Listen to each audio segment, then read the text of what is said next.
step, and then we'll keep going with other things too. Love it. Yeah. And that's why, there's so many of these pieces that are intertwined and make sense. And once we understand it, it helps us to start to be able to realize that we don't have to feel hopeless about our sleep. And that's what I really love about working in this area is you get people to feel like they can take back control over something that for the longest time they felt helpless in. Right.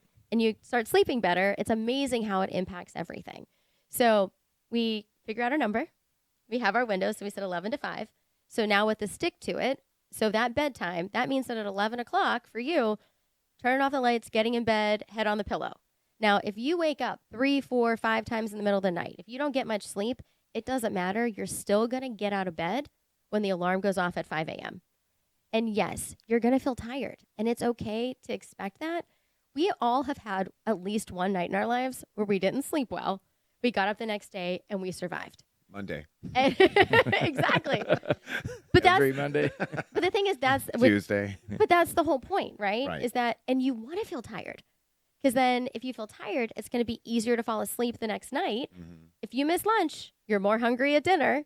So now we're going to stay awake. We're going to push through because we have more sleep inertia. So we push through the awakenings. Now, here's the quick thing with awakenings. It is typical for people to wake up about once a night. A bladder break, use the restroom, whatever it is. If you wake up, you get back in bed, you're back asleep within about 5 to 10 minutes. That is common. That's nothing to worry about. Mm-hmm. But when you're now up for 30, 40 minutes, or you're up 2, 3, 4, 5 times a night, that's when we start to see more of that disruption. The other key, we talked about our bedtime and wake time and stick to it. That also means that you're not going to take a nap. Here's the thing with naps. He's like, oh, you're taking away everything. I don't have that luxury. So did your mom ever tell you, gentlemen, don't eat a snack, you'll ruin your dinner? Sure. Yeah.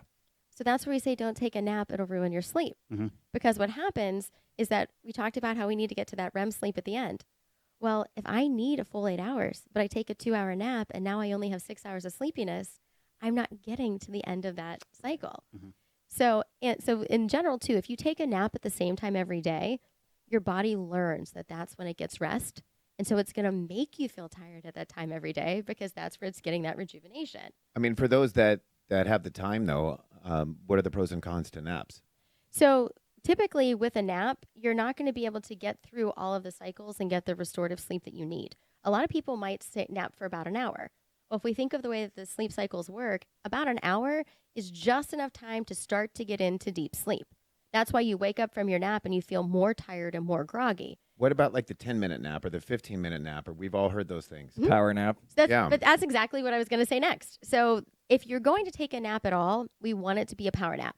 20 to 30 minutes max, nothing more than that. Because it's not long enough to get into other stages. The issue with waking up in deep sleep is there's different brain waves at different stages of sleep. So REM sleep is very similar to being awake. Have you ever woken up out of a dream and you like, oh, am I awake? Was this reality? Yeah. Deep sleep is different brain waves. So it's almost like shutting off your car in third gear without downshifting to neutral.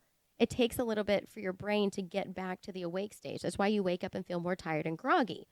So that's where the quick power nap, it's not going to be enough to get into the wrong stages of sleep for you to feel exhausted. It's not going to deplete your sleep at night. It's like having that scoop of peanut butter instead of eating the whole bag of Skittles or something like that, where it gives enough to give that little boost. So I'm not saying you'll never take a nap again, but we want it to be exceptions versus rules, and we want it to be that shorter power nap. There are lots of pros that we talk about with using the power nap, but we also don't want to have to need it every day because we're not getting the restful, restorative sleep at night. So 20 to 30 minutes. 20 to 30 Kind of the minutes, max, yeah. power nap. Finally, we'd like to thank Amundi Pioneer for sponsoring this podcast and our time with Dr. Milanak.